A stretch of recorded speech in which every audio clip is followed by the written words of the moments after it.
Hello friends, Shastri's ಕಿಚನ್ಗೆ ಸ್ವಾಗತ. ಇವತ್ತು ನಾನು ಒಂದು ಹೆಲ್ದಿಯಾದಂಥ ಒಂದು ರೆಸಿಪಿ ಮಾಡ್ತಾ ಇದ್ದೀನಿ ಬೆಂಡೆಕಾಯಲ್ಲಿ.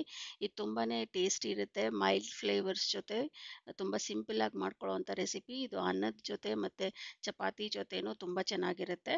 ಮಾಡೋದು ತುಂಬಾ ಸಿಂಪಲ್ಲು. ಬನ್ನಿ ಈ ರೆಸಿಪಿನ ಮಾಡೋದು ಹೇಗೆ ಅಂತ ನೋಡೋಣ.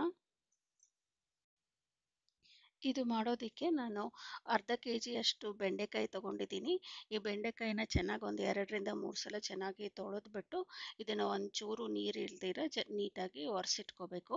ಸೊ ಈ ಬೆಂಡೆಕಾಯಿನ ಈ ಥರ ತೊಳೆದ್ಬಿಟ್ಟು ನಾನು ಒಂದು ಕಾಟನ್ ಬಟ್ಟೆಯಲ್ಲಿ ಸುತ್ತಿಟ್ಬಿಡ್ತೀನಿ ಒಂದು 5 ರಿಂದ 10 ನಿಮಿಷ. ಆವಾಗ ಅದು ನೀರೆಲ್ಲ ಹೀರ್ಕೊಂಡ್ಬಿಡುತ್ತೆ. ಈ ಥರ ಒಂದು ಕಾಟನ್ ಬಟ್ಟೆ ತಗೊಂಡು ಈ ಬೆಂಡೆಕಾಯಿನೆಲ್ಲ ತೊಳೆದಿರೋ ಬೆಂಡೆಕಾಯಿನ ಇದರಲ್ಲಿ ಹಾಕ್ಬಿಟ್ಟು ಇದನ್ನು ಟೈಟಾಗಿ ಸುತ್ತಿಟ್ಬಿಟ್ರೆ ನೀರೆಲ್ಲ ಅಬ್ಸಾರ್ಬ್ ಆಗಿಬಿಡುತ್ತೆ ಈ ಬಟ್ಟೆಗೆ. ಸೊ ಆಮೇಲೆ ಇದನ್ನು ಒಂದ್ಸಲ ಒರೆಸ್ಕೊಂಡ್ಬಿಟ್ಟು ಸಣ್ಣ ಸಣ್ಣ ಪೀಸಸ್ ಆಗಿ ಕಟ್ ಮಾಡಿ ಇಟ್ಕೋಬೇಕು. ಇದು ಈ ಥರ ಒಣಗಿರುತ್ತೆ. ಈಗ ಇದನ್ನು ಸಣ್ಣದಾಗಿ ಹೆಚ್ಚಿಟ್ಕೊಳ್ತೀನಿ. ಸಣ್ಣದಾಗಿ ಹೆಚ್ಕೊಳ್ಳೋದ್ರಿಂದ ಪಲ್ಯ ಬೇಗ ಆಗುತ್ತೆ.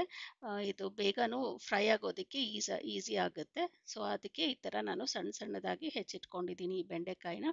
ಸ್ವಲ್ಪ ಟೈಮ್ ಇದ್ದರೆ ಇದನ್ನು ಬೇಕಾದರೆ ಒಂದು ಪ್ಲೇಟಲ್ಲಿ ಹರಡಿಬಿಟ್ಟು ಫ್ಯಾನ್ ಕೆಳಗಡೆ ಇಟ್ಟರು ಬೇಗ ಅದು ತೇವ ಎಲ್ಲ ಹೊರಟೋಗುತ್ತೆ. ಈಗ ಒಂದು ಬಾಣಲಿಗೆ ಒಂದು 2 ರಿಂದ 3 ಚಮಚ ಅಷ್ಟು ಎಣ್ಣೆ ತಗೊಂಡು ಅದಕ್ಕೆ ಒಂದು ಅರ್ಧ ಸ್ಪೂನಷ್ಟು ಸಾಸಿವೆ ಸೇರಿಸ್ಕೊಳ್ತಾ ಇದ್ದೀನಿ. ಸಾಸಿವೆ ಸ್ವಲ್ಪ ಸಿಡೀಲಿ. ಆಮೇಲೆ ಇಂಗು ಮತ್ತು ಹಸಿಮೆಣಸಿನ್ಕಾಯಿ ಸೇರಿಸ್ಕೊಳ್ತಾ ಇದ್ದೀನಿ.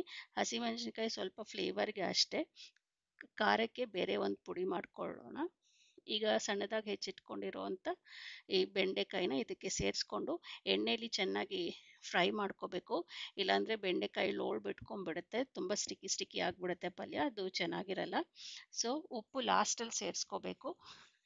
ಮುಂಚೆನೇ ಸೇರಿಸ್ಕೊಂಡ್ಬಿಟ್ರೆ ಬೇಗ ನೀರು ಬಿಟ್ಕೊಂಡ್ಬಿಡುತ್ತೆ ಬೆಂಡೆಕಾಯಿ, ಆವಾಗ ಪಲ್ಯ ಕ್ರಿಸ್ಪಿಯಾಗಿ ಬರಲ್ಲ ಚೆನ್ನಾಗಿ. ಸೊ ಈ ಥರ ನೀರು ಬಿಟ್ಕೊಳ್ತಾ ಇರುತ್ತೆ. ಸೊ ಈ ನೀರೆಲ್ಲ ಅಬ್ಸಾರ್ಬ್ ಆಗೋ ತನಕ ಅದನ್ನು ಚೆನ್ನಾಗಿ ಫ್ರೈ ಮಾಡ್ಕೊಳ್ತಾನೆ ಇರಬೇಕು. ಈಗ ಅದಕ್ಕೆ ಒಂದು ಸ್ವಲ್ಪ ಅರಿಶಿನ ಹಾಕ್ಕೊಳ್ಳೋಣ. ಈಗ ಇದಕ್ಕೆ ಒಂದು ಪುಡಿ ಮಾಡ್ಕೊಂಬಿಡೋಣ. ಒಂದು ಸ್ವಲ್ಪ ಚಕ್ಕೆ, ಒಂದೇ ಒಂದು ಲವಂಗ,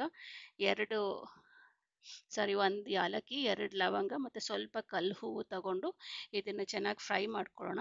ಒಂದು 4 ರಿಂದ 5 ಬ್ಯಾಡಗೆ ಮೆಣಸಿನ್ಕಾಯಿ ಮತ್ತು ಖಾರಕ್ಕೆ ಅಂತ 2 ಗುಂಟೂರು ಮೆಣಸಿನ್ಕಾಯಿ ತೊಗೊಂಡಿದ್ದೀನಿ. ಖಾರ ಜಾಸ್ತಿ ಬೇಕು ಅಂದರೆ ಇನ್ನೂ ಸ್ವಲ್ಪ ಗುಂಟೂರು ಮೆಣಸಿನ್ಕಾಯಿ ಸೇರಿಸ್ಕೋಬೋದು. ಈಗ ಇದನ್ನು ಎಣ್ಣೆಲಿ ಚೆನ್ನಾಗಿ ಫ್ರೈ ಮಾಡ್ಕೊಳ್ಳೋಣ.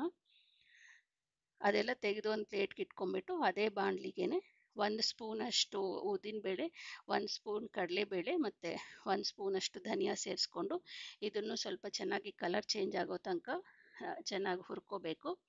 ಇದೆಲ್ಲ ಹುರಿದಾದ್ಮೇಲೆ ತಣ್ಣಗಾದ್ಮೇಲೆ ಇದನ್ನು ಒಂದು ಮಿಕ್ಸಿ ಜಾರ್ಗೆ ಟ್ರಾನ್ಸ್ಫರ್ ಮಾಡ್ಕೊಂಬಿಟ್ಟು ಅದ್ರ ಜೊತೆಗೇನೆ ಒಂದು ಅರ್ಧ ಕಪ್ಪಷ್ಟು ಒಣಕೊಬ್ಬರಿ ತುರಿನೂ ಸೇರಿಸ್ಕೊಂಡು ಇದನ್ನು ಸ್ವಲ್ಪ ತರಿಯಾಗಿ ಪೌಡರ್ ಮಾಡ್ಕೋಬೇಕು. ಈ ಥರ ತುಂಬ ನುಣ್ಣಗೇನು ಮಾಡ್ಕೊಳ್ಳೋದು ಬೇಡ. ಈಗ ಈ ಹುರಿದಿರೋ ಬೆಂಡೆಕಾಯಿಗೆ ಈ ಪೌಡರು ಸೇರಿಸಿ ಚೆನ್ನಾಗಿ ಮಿಕ್ಸ್ ಮಾಡ್ಕೊಳ್ಳೋಣ. ಇನ್ನು ಸ್ವಲ್ಪ ತುಂಬಾ ಲೋಳು ಬರ್ತಾ ಇದೆ ಬೆಂಡೆಕಾಯಲ್ಲಿ ಅಂದ್ಕೊಂಡ್ರೆ ಒಂದು 2 ರಿಂದ 3 ಸ್ಪೂನ್ ಎಣ್ಣೆ ಸೇರಿಸ್ಕೋಬೋದು ಈ ಪುಡಿ ಹಾಕೋದಕ್ಕಿಂತ ಮುಂಚೆ. ಈಗ ಈ ಪುಡಿನ ಸ್ವಲ್ಪನೇ ಹಾಕ್ಕೊಂಡು ಮಿಕ್ಸ್ ಮಾಡ್ಕೊಳ್ತಾ ಇದ್ರೆ ಫ್ಲೇವರ್ಸ್ ಕರೆಕ್ಟಾಗಿ ಈವನ್ ಆಗಿ ಬರುತ್ತೆ. ಸೊ ನೋಡಿಕೊಂಡು ಎಷ್ಟು ಬೇಕೋ ಪುಡಿ ಅಷ್ಟು ಹಾಕ್ಕೋಬೇಕು ಪಲ್ಯಕ್ಕೆ. ಮಿಕ್ಕಿರೋ ಪುಡಿನ ಒಂದು ಏರ್ಟೈಟ್ ಬಾಕ್ಸಲ್ಲಿ ಹಾಕಿಟ್ಕೊಂಡ್ರೆ ಇದು ಬೇರೆ ಪಲ್ಯಗಳಿಗೂ ಯೂಸ್ ಮಾಡ್ಕೋಬೋದು.